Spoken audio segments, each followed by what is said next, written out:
All right, welcome back. We are finishing up the last segment here of this week's episode of LawCall, talking about slips, trips, and falls, and a couple little auto questions thrown in there in the middle. In there in the mix. Actually, we did get one more email question that came in during the break, so let's go ahead and put that up there. All right. Shopping cart fell over as I pushed it loaded with 24 cases of bottled water.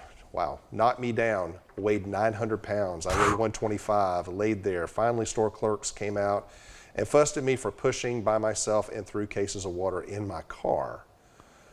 Never helped me or called an ambulance. I broke my tibia bone right below the knee, had surgery, still off work. Owner claims they're not at fault. Can I sue? And that's from Melly.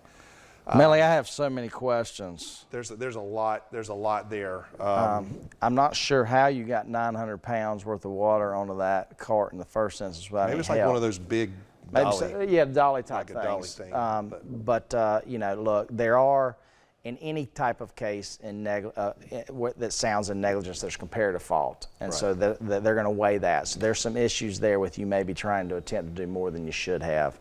Now, with respect to, sounds like a pretty major injury here. Yeah. Looks like you at least talked to somebody. I can't tell if you did an accident report or not, but it's always important to document that. The first thing I thought of was who loaded the cart up. I mean, if Melly loaded the cart up herself and then the water tipped over, that's going to be a big problem from a comparative fault standpoint. Because they didn't do anything negligent. They didn't do anything.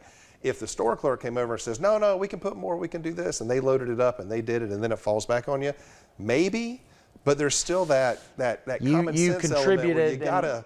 You went ahead and did it anyway. Yeah. You got to look out for yourself. So this one's a little problematic, Melly, but it depends on the exact facts. So make sure you let us know, and hopefully it hasn't been that long, so we can get the surveillance footage, because that would be dispositive of how that was done, and we wouldn't have to guess about it. Again, got to be able to show that they did something wrong. So. Yep.